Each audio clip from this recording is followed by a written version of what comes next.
135 months for Elizabeth Holmes, a very long prison sentence. I had predicted 5 years. I was wrong. Many people I know are thrilled at this very lengthy sentence for many reasons, primarily because she failed to accept any responsibility. She failed to identify with victims that were created by way of her fraud.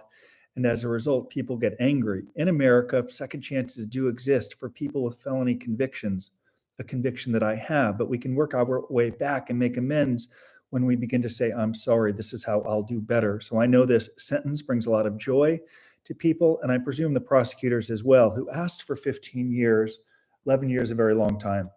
As someone who's been to federal prison and leading white collar advice that prepares people both for sentencing and prison, I wanted to memorialize this experience, having covered it extensively through videos on her first day in federal prison. What will that be like? Life in federal prison, jobs in federal prison.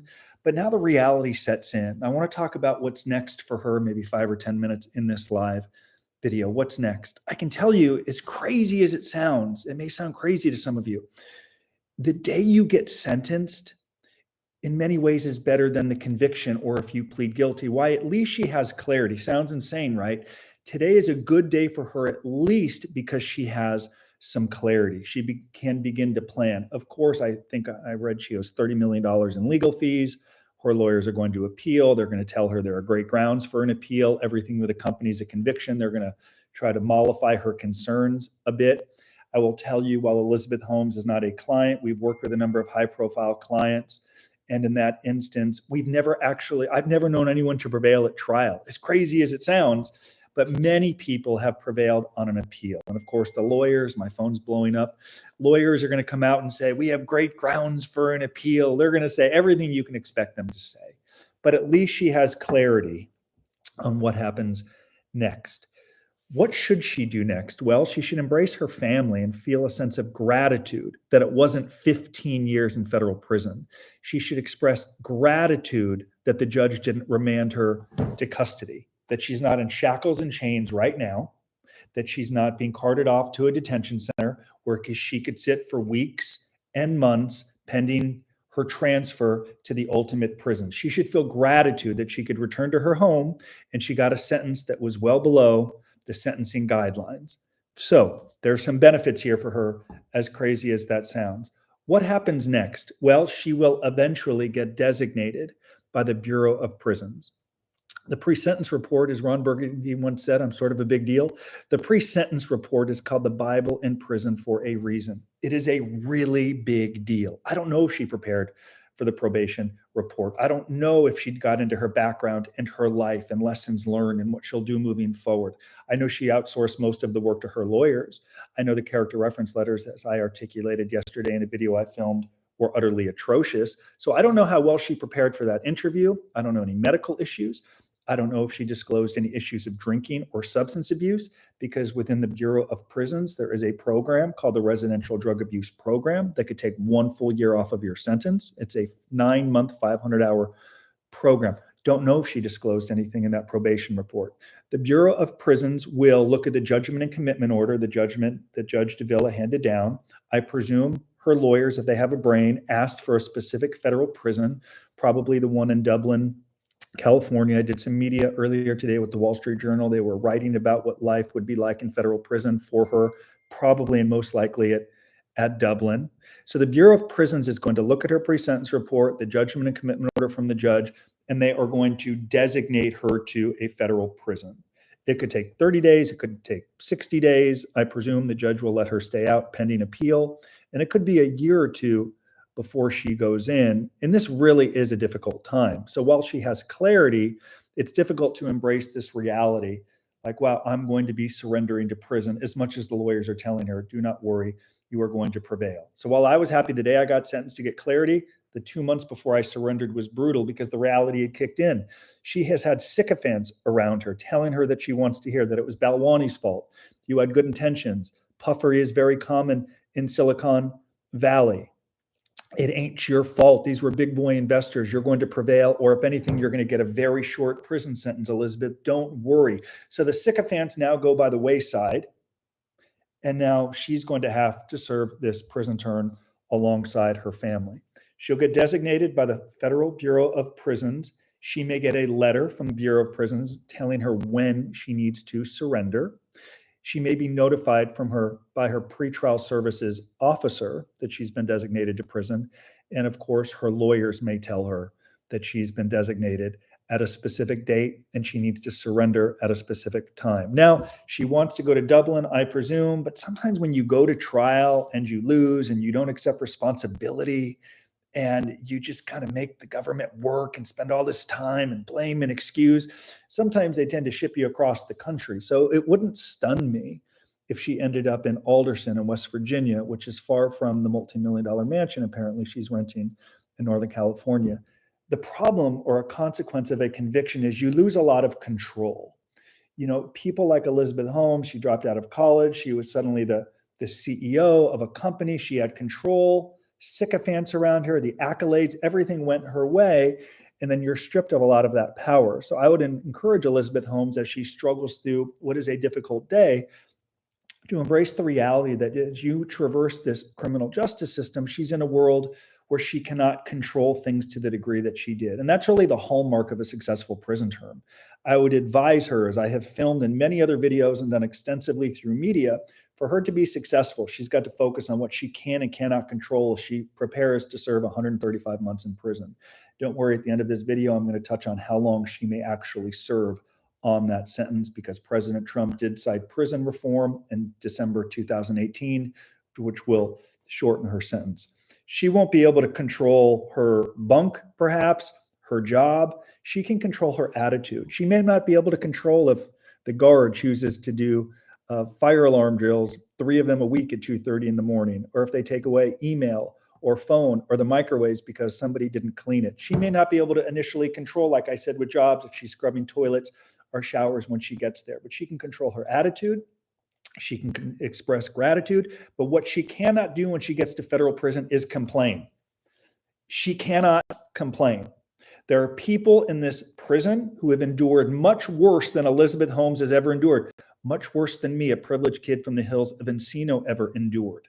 She cannot complain because there are people there who have been in and out of prison, who were born to circumstances that Elizabeth Holmes or me or many white-collar offenders traversing the system could never imagine. She cannot complain because there could be people looking to exploit her, to take advantage of her. Why we love stardom in this country. Many will be enamored by her. What she cannot do is speak to staff.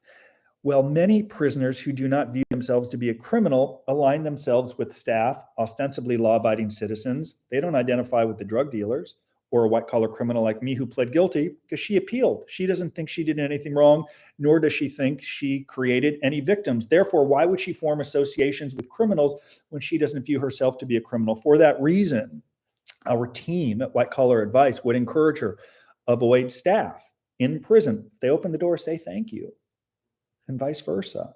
But you don't form friendships with staff because it's a foreign world, right? In society, if you have a problem, you may run to law enforcement. Well, hardly a week passes without someone calling White Collar Advice to say, my loved one's in trouble. They sent him to the hole. He's being ostracized in prison. They have thrown feces and urine in his sheets because he got into an argument and he ran to staff. It's a foreign world. You do not run to staff in prison. She's got to lay low and recognize that people will be watching her. They'll be studying her. And it would be wise for her to try not to manipulate this environment before she understands it, because there are problems that are pervasive in federal prison.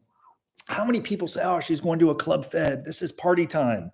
I see it on the White Collar Advice TikTok, on the White Collar Advice YouTube channel. It's a country club. It's a tennis court. There's pickleball, which is apparently blowing up in this country. And it's going to be party time for her. It's fantastic. There's a library and a gym. It's going to be great. Well, let me remind all of you, it is a federal prison, and all eyes will be on her, and there will be problems all around her, including potential disciplinary infractions. Disciplinary infraction, sort of a big deal in prison, and this is advice that I would give to her as she prepares for an 11-year sentence in federal prison.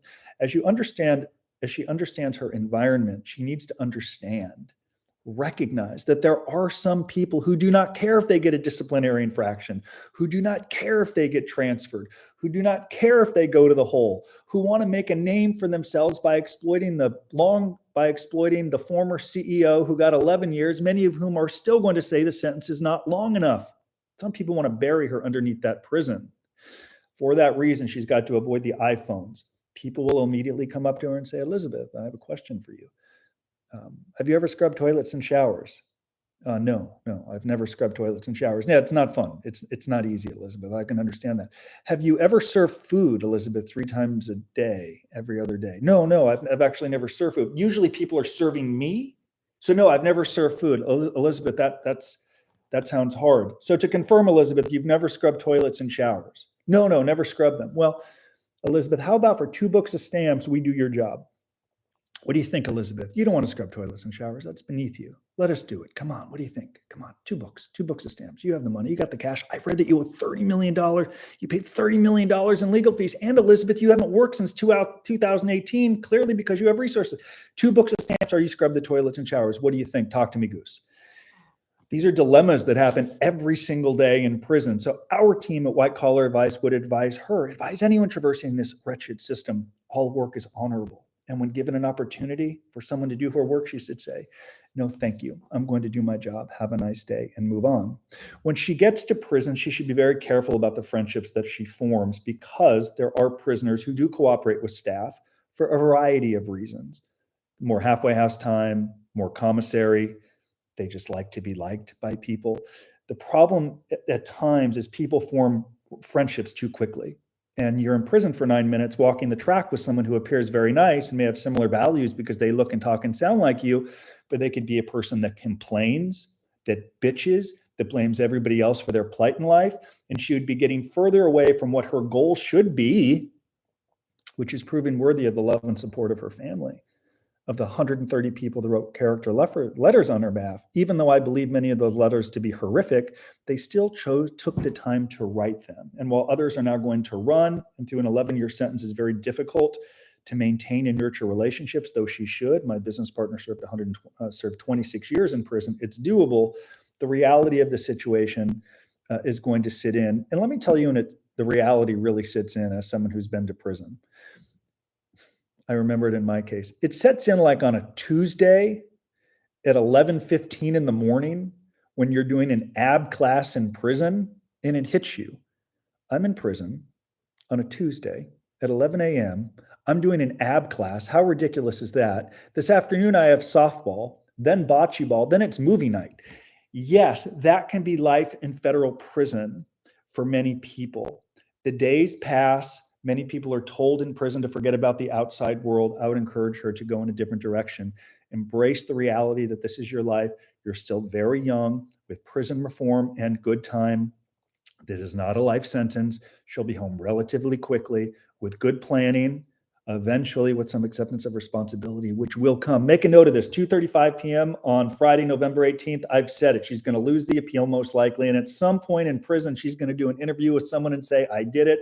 I have remorse. I'm sorry. And a big mistake I made was not getting here more quickly.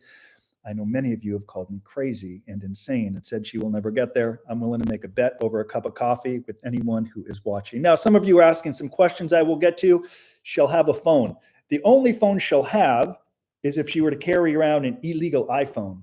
LA Dodgers, we got beaten badly, terrible. She will have there are illegal iPhones in and around the prison. There will be hundreds of them there. Hardly a day passes without a prisoner getting caught with an illegal iPhone. And how do they do it? She will have access to a public phone where she can call home, and all phone calls are recorded without question. But sometimes you run out of phone minutes and you want to call home, you miss your family. She may want to talk to her baby boy, and I empathize with her as a father. And someone says, Elizabeth, I know you're out of phone minutes. How'd you like to make a quick call home or do a quick FaceTime with your family? I'm sure they miss you. You're not visiting again for 3 weeks.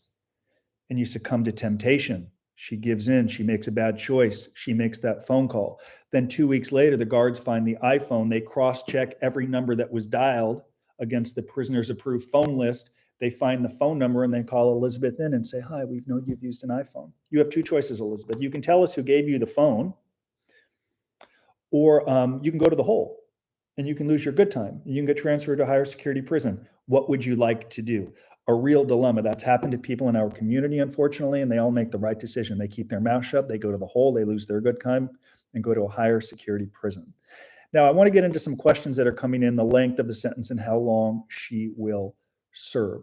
An 135-month sentence, the day she shows up, I have a psychology degree from USC, so please bear with me with the math, okay? I'm no genius with math. On a 135-month sentence, she's going to get 15% good time credit. So 135 months, what is that? 20 months good time. She can only lose that if she engages in if she gets a disciplinary infraction. Well, what is a disciplinary infraction? The iPhone, running a business from prison, going to another dorm without permission, not doing her job. I should touch on jobs too. Not doing her job, just all in all, creating problems inside of the prison. So, of course, in higher security prisons, there's raping and tattooing and murder and extortion. She's not going to find that in a minimum security camp or a low security prison. So presuming she does not lose her good time, she will get 15% off 135 months. We're down to roughly 115 months in federal prison. Now, the First Step Act that President Trump signed in late 2018, that has taken the Bureau of Prisons nearly 4 years to implement, because there's been a lot of litigation and fighting. The BOP doesn't necessarily want to let you out of prison. So they've been fighting. There's been a lot of rules and litigation around it. But to make a long story short, she will get 1 full year off of her sentence for First Step Act programming. That much I can tell you. So what are we down to now? We're down to 102 months in federal prison. The Second Chance Act that President Bush signed in late 2008, just after yours truly surrendered to federal prison, will give her 12 full months in the halfway house. Are you impressed by the math skills, despite the degree from USC? I get some USC bashing on this channel. So now we're down to 90 months in federal prison. Now, I already see the comment about Club Fed. It's still prison after all, though it is not the high security prison that many people expect. Down to 90 months in federal prison, 15% off, 1 full year for the drug, for First Step Act. We're down to 90 months in federal prison, 1 full year in the halfway house. We're down to 90 months. Now, if she pursues the drug program, which again is a 9-month, 500-hour program, that would take 12 full months off of her sentence. In order to get into that program, you've got to disclose in the probation report that substance abuse or alcohol contributed to your conduct 1 year before you were arrested or indicted. Hardly a week passes without someone calling our team and saying, hey, I just got sentenced to 5 years in prison. I didn't know about this drug program. I don't really have a drinking problem, but I'll drink a fifth of vodka every day if it will get me into the program. Nope, don't hire us. Don't hire anyone. You can't help yourself. You didn't prepare properly. And you do not want to lie and con your way into a program, because that could take the spot of somebody that needs it. So if she got 1 full year off for the drug program, we're down to 78.75 months. With the drug program, that's 6.5 years in prison. Without it, that's 7.5 years in prison. Wobble bottom down here at the bottom, got it correct. Without the drug program and without any potential prison reform coming down the road, she's looking to spend 7.5 years in prison, presuming she loses her appeal. Some thoughts as we go along this process. She will visit in federal prison. She'll visit 2 to 3 times a month, primarily on Friday and Saturdays and Sundays. Visitation opens up about 8:45 in the morning, can go on to like 3 o'clock in the afternoon. Visitation, I'll tell you, is a very down day in prison. You think that it's fantastic and wonderful and like you're with your family and they're coming to see you. It's a place where people get some bad news. And it's a place where a wife or a spouse may come and say, I'm leaving you. I'm separating you. The bank's taking the money. We have nothing left. You have many years left on your prison term. Very down day. Further, it's also a bad day if the prisoner is not proving worthy of the love and support they get at home. What some prisoners do, they feel forgotten. In fact, there are women who will tell her to forget about the outside world. And prisoners feel forgotten. So they make it up as if the prison term is harder than it actually is. I used to see that in prison, and I do not want Elizabeth Holmes to do that. People are standing alongside her. But it's true in these prisons, some people have in the time of their lives, table games, dominoes, party time, softball, movies. It would frustrate many of you if you saw the way people lived in a minimum security camp. You would be upset as a taxpayer, I assure you. Yet some people call home feeling forgotten and make it as if it's much worse. It's so hard. It's so tough. I'd go to a different prison if not for you. Then they hang up the phone and they go back to playing dominoes all day. If she does that and if she lies, her family is going to see that. Her family is going to see that she's not preparing, or worse, some people in prison become narcissistic. They talk about the great shape they're getting into, the book they're writing, the tan they have, and it can be very off-putting because this experience will be harder for her children. Even though you're going to miss your mom. It's devastating. They're going to miss her. And if she's pregnant again, having a young baby and an infant while she's in prison, the reality, the totality of the situation is going to hit her like a brick. And I hope she doesn't spend her whole prison term in regret, because at some point she needs to move forward. But as I opened, I think the way she moves forward is by saying, in retrospect, I could have done things differently. 2 cellmates. Yes, she will have a bunkie. I believe that the living situation at Dublin, if I'm wrong, forgive me, unsubscribe if I'm wrong. I think it's like a pod or like a cubicle type situation where there may be a few women in there. When she surrenders to prison, it will be a 3 to 4 hour kind of intake process. Maybe get there at 10 o'clock in the morning, come with any medications, come with her vaccination card, come with some money. She'll be able to come in with her legal papers because she has filed an appeal. She should have a contact list. She should be creating her reentry plan, because our team has interviewed subject matter experts that talk about the value of a reentry plan for your case manager and her eventual probation officer. Once she hits the compound, it's really like self-paced, self-directed. They're going to say, go to laundry, get your boots, get your pillow, get your sheets, go to the dorm, and she's going to be assigned to cubicle or a pod with whom she'll be living with someone. And her initial bunkie may be different than who it is the next day or the next week, but she will be living most likely at the front of the dorm where it's very loud, it's very noisy. There's a very good chance she'll be right on top of the bathroom, which was where a lot of new prisoners are, because you're in more of a least desirable housing unit because you have just gotten there. You want to earn and work your way back. Because she's young, she will presuming she's not pregnant in prison, she will most likely be in an upper bunk, which I preferred because I'm kind of a germaphobe. I didn't want a lower bunk where people could come and sit down, and it could give me an opportunity to be lazy and rest on my rack. So I presume she'll have an upper bunk. It's very dangerous getting up and down. The slab is about that big. Don't want her to get hurt, of course. So this will be her initial adjustment. After she gets to prison, which we know after the good time and everything, 7.5 years in prison, we know that she should immediately look for work. But here's something I want all of you to think about. What type of job should she have? If she doesn't do tables and floors or serve food, and if she doesn't do toilet, kitchen, scrubbing the sinks and kitchen, what should she do? This is a big dilemma for people in prison, because in a minimum security camp or low security prison, you can find a job that's 30 minutes or an hour a day, or you can find a job that's 9 hours a day. Well, what's the difference? This is what she should think about. If our team were advising Elizabeth Holmes as she prepares for a very lengthy prison sentence, here's what I would say to her. You want to work for an hour a day or 9 hours a day? A lot of people say, I want the hour a day job. Aha, be careful what you wish for. If you find a job that's an hour a day and you're not productive the balance of the day, you will literally serve time by the hour. You will literally feel like you are watching paint dry, and you will obsess when mail call comes minute by minute. It's a very difficult way to serve time. So I would encourage her, if she wants to find a job in the kitchen or as an orderly or checking out pickleball rackets, she can get a job that's an hour a day, but the rest of that time has got to be productive. It's got to prepare what will be a very difficult experience for her life on the other side as a convicted felon, because eventually she will be forgotten about. Eventually this mania will end. And we saw that in the Varsity Blues case, where White Collar Advice advised 10 families. Remember all the media attention around the Varsity Blues case? You don't hear about it no more. They served their time. They're home from prison. They're on with their life. Eventually this will die. And what will she be left with? Her dignity, her family, and hopefully a plan moving forward.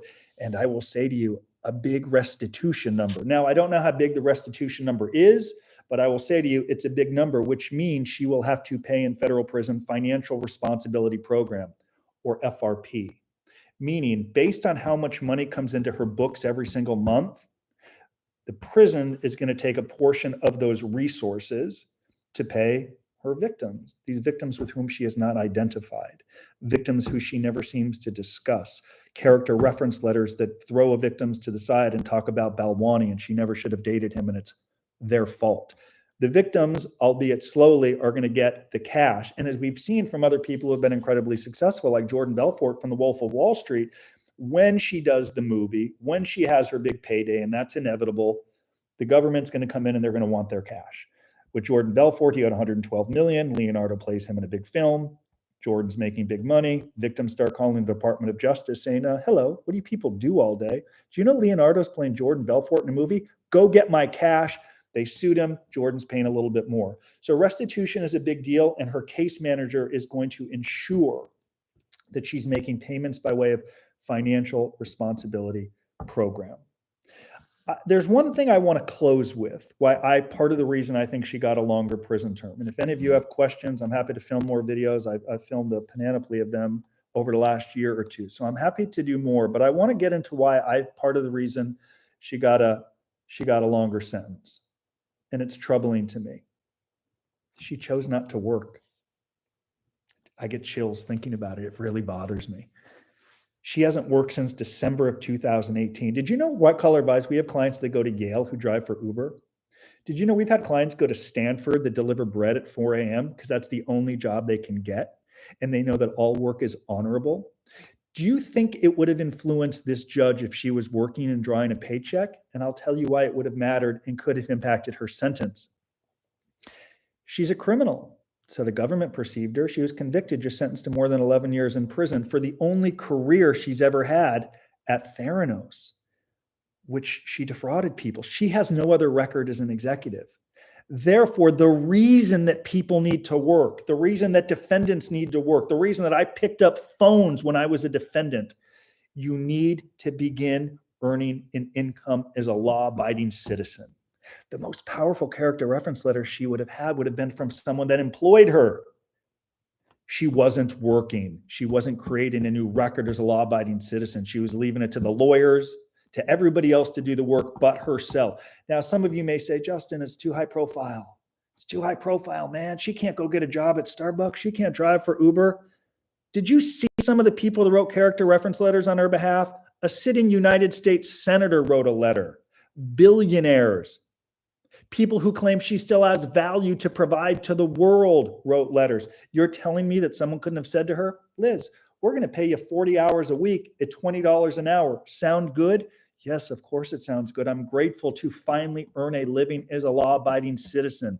Do you think that could have influenced the judge? I think so. Instead, for 4 years, she sat around blaming other people, letting the lawyers do the work. And it's a sad, sad day. It's a sad day. It's a very long prison sentence. It's a very long prison sentence. And, it's a very long prison sentence. And I empathize with her and her family. And I suspect she's going to spend a lot of time moving forward in regret. But I will say to you as I close this, in part because my Mac's about to shut off, I wasn't sure when she was going to get sentenced. This is what I would advise her. The same advice that my business partner, Michael Santos, who served 26 years in prison, advised me. He said, Justin, don't let this become a life sentence. Don't let your 18 months in federal prison, Justin, become a life sentence. Your family loves you. They support you. Work every day to build a new record as a law-abiding citizen. Document the gratitude that you have. Focus on what remains rather than everything that you've lost. Work, because eventually this will end. And if you're not ready for life after prison, it will be a life sentence. And that's what I would tell Elizabeth Holmes to obsess and focus on. She will be home soon enough. This and the totality of her life can be a little blip, or it can define it. It can turn out to be a life sentence. And we get those calls from people who have been home from prison for 5, 10, 15, 20 years. Someone mentioned Martha Stewart. She went to Alderson. Recently, our team received a call from a woman who's been home from Alderson for 9 years, still can't get a job. Why? She thinks some work is beneath her. She used to have an MBA. She used to make big money as a banker. The idea of picking up phones or starting over is too hard for her. So instead, she sits at home playing Scrabble online all day and complains and calls us. All work is honorable. It's a journey we've got to start over. And I hope, lastly, she reads literature that relates to the life she'd like to live after prison. I hope she reads books. She shares what she's learning with those books. And I hope someday she reads those books with her family and discusses them in visitation. and she should share that work with her probation officer, because not only does she have 11 years in prison coming, she has 3 years of supervised release. And this probation officer will oversee her, approve her travel or disapprove her travel. Frequently, people are violated on probation and sent back to prison. The halfway house is a very difficult experience for some. Many wish they were back in prison instead of going to the halfway house. So don't forget, even on that 7.5 years that I projected she would serve in prison, that doesn't include the 1 full year she would serve in the halfway house. And it could be San Francisco and the Tenderloin District, which is a tough halfway house. That could be possible, but there could be a halfway house in San Jose where she lives. I don't exactly know, but the halfway house can be a very difficult environment where they expect you to work. And you cannot be an entrepreneur most of the time. It's not, hey, I'm working from home, and you're going to have to go get a job. And for some people, it's humbling to start over and do work they think is beneath them. But if I did it, and if I rebuilt, and I've cultivated relationships and built a business and married and had children, anyone can do it. But I had mentors, and I was willing to look into the mirror and say, I'm sorry, I did wrong. I'll do better. Here's how. Before I wrap up, are there any other questions? I did not expect this to go for 30 minutes, but I'm so grateful that you're here and you're listening. Let's see if there's any questions along the food. People are asking about the food. It's fine. She will shop in the commissary. She should form a budget right now. I spent about $400 to $500 a month in prison. She'll have $360 a month in the commissary. She can buy a book of stamps, I believe, a week. Phone costs more. She will have access to email. It's a private circuit email system called Core Links that costs 5 cents a minute. So there are some people, my business partner, Michael Santos, wrote dozens of books in prison. He would do it through the email system, and that costs 5 cents a minute. So some people will spend $1,000 a month in prison if they're really active on the email system. So she should be forming a budget, but she will spend roughly, she can expect it's expensive to live in prison in America. She'll make $400 to $500 a month. She will probably earn 15 cents an hour, $12 to $15 a month. So thankfully for her, money is going to continue to come in. I saw someone talk about the vending machine. Yes, it's the vending food cuisine in the Visitation. In fact, I would encourage her family, once they get there, once they get past security and they get into the visitation room, they will page Elizabeth, say, inmate so-and-so, please report down to camp control for a visit. During that time, her family should go into the vending machines and get items that she may like. I actually made a huge mistake in prison by touching money. You are not. The inmates know touchy the cash. One time I grabbed money from my mom. I went to the vending machine and I got a Coca-Cola, and the guard was super cool. He's like, hey man, I know you just got here. But you are not allowed to touch money. Your mom has to go to the vending machine. I'm like, dude, I'm sorry. I get it. I just got here. Totally cool guard. I was so grateful. He could have cut short the visit at that time. I guess while we're on the subject of visiting, I'm still rambling, but I want to provide so much value and I want to help and memorialize this experience. I'd encourage your family to dress appropriately to the visit, because there's some guards enjoy shutting down the visit if the family member is not dressed appropriately. So they should spend time at bop.gov, should probably call White Collar Advice, my company, to get some advice, though based on some of my comments about her not accepting responsibility, it may be unlikely that they call.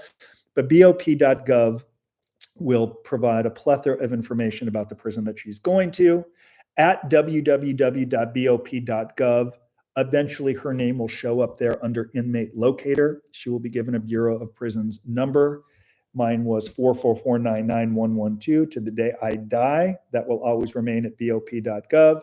And once her name is in the system, that means she's closer to getting designated, as I mentioned a little bit earlier in the video. Someone mentioned she needs to grow up. She has to start holding herself accountable. I will tell you, I went to prison a scared little boy who blamed everybody else but myself for my plight in life, and standing for count, separated from my family while my friends were building businesses and getting married and having children. Standing for count, separated from my family, was the moment for me. That's when I began to get it together. So maybe that will happen to her. I hope that it does, because it doesn't have to be a wasted experience. There are people in prison who will say to you, I used to ask this to guys in prison. A good friend of mine named Andrew Alchek, he died in prison. He was running the track, had an aneurysm, and he died on the track. Andrew used to say to me, if I could jump to the end of my prison term, if I could jump 3 years ahead, I would. And I said, dude, so you would forfeit 3 years of your life just to have this prison term over? He's like, absolutely. And it was stunning how many people in prison said the same thing. I will forfeit this time in my life to get to the other side. I just want to get out. But many of them, because they're not prepared, find a whole new slew of problems on the other side. So I would tell Elizabeth Holmes, don't wish for it to be over. Wish for it to be better. Wish to prove worthy of the love and support. Document, create a new record, teach and mentor. Now, this has gotten me into some trouble with some people, but she absolutely can teach a class in prison. She has some skills. After all, she raised a whole lot of cash, and all of it wasn't done fraudulently. And part of the reason she didn't get 15 or 20 years is because at one point this was an actual business, unlike some people who just steal and there is no business. She is in a position to teach. She is in a position to mentor. She is in a position to give back to women who have had none of the privileges and perks and opportunities and relationships that she sought to take advantage of. I empathize with her and her children, her unborn child, her parents, those that love and support her. And I will tell her at some point, amends is possible, but not by happy talk, not by platitudes, not by excusing other people, not by victim shaming. With that said, I'm incredibly grateful that all of you have watched this 35-minute live stream. I hope you're happy. I said it was going to be 5 minutes. It's turned out to be 35 minutes, but I tend to ramble. But I'm doing one take here, people. I'm doing the best that I can. Let me make sure I've answered all the questions here. Does she also get drugs and alcohol? That's a whole nother shtick. Okay, there are, of course, drugs and alcohol while in prison, at times brought in by people who are visiting. There are now drones inside of these prisons where like the drones will drop In-N-Out Burger, drugs, marijuana, all of these things down onto the track and people go get them. Many guards in America do get arrested. Some have reached out to our company. So guards sometimes are bringing in iPhones or drugs as a way to bump their pay. So to learn more about it, you should really read a book called Inside Life Behind Bars in America, written by my partner, Michael Santos. It profiles his first 8 years in the United States Penitentiary in Atlanta. It really gets into some crazy stuff. Thankfully, she will not be serving time in a prison like that. No, she's not going to serve 2/3 of the sentence. Her family will be able to visit. You can kiss and hug at the end of the visit. Anything else that I'm doing here? You're a good guy. Sorry for the comments. Hey, thanks for calling me a good guy. Yes, she will have a bunkie, 7.5 years. She can claim alcohol addiction and RDAP. You beat me to it. Look, what a lot of people do with the drug program follows. They try to hedge their bet. In other words, they say, well, let's wait until I get sentenced. And if the sentence is long enough, I'll then say that I have a problem. The BOP may be a bureaucracy, but these people are not stupid. If she did not disclose, I had someone one time offer my company $100,000. They were sentenced to prison. The lawyer said they're going to get probation. The defendant got 37 months in prison. He was going to Florence Federal Prison Camp. Didn't disclose what he said was a history of drinking in the probation report because the lawyer said the judge would frown on him. The probation report officer would frown on him if he disclosed the drinking. And the lawyer said, it doesn't matter anyway. You're going to get probation. You don't qualify for the drug program unless you have a 24-month sentence. He called after sentencing, Googled how to get a shorter sentence. White collar advice came up. He starts crying hysterically. Oh my God, my lawyer said I'm going to get probation. I got 37 months. What do? I got to get into the drug program. I have a wife and I have a young family. I legitimately have a drinking problem. My lawyer wouldn't let me disclose it. I'll give you $100,000 if you can help me get in. Can't change the past. Our team can help and articulate why he failed to disclose it, but we can't change the fact that he didn't prepare for the probation interview. That's the point I'm making here. I don't know if Elizabeth Holmes properly prepared for this probation report, and I don't know if she has a history of drinking or substance abuse. I do know that people who lie to try to get into the program and mislead and fabricate a problem, they all get caught. It's just it never works. You just can't keep it up over a long enough time. What is it about lying? You lie again. You forget the original line. You double and triple down. It's never going to work, and it takes the spot in the program from someone who may actually need it. Let's see. Someone said, "Hey, Justin, what a pleasant surprise." Thank you. Just let her go already. Can empathize with that. So that's how I'm going to close. It can be a productive experience in her life if she works, if she invests the time, and if she recognizes this will be harder on her family, and she should commit here and now that this will not be a life sentence, and it is not a life sentence. But that will only happen if she prepares for her eventual release, which all comes down to what she does on the inside every single day. I'm going to sign off now. I'm grateful for all of you watching this 40-minute live stream. Have a wonderful and safe weekend. Thank you. Bye-bye.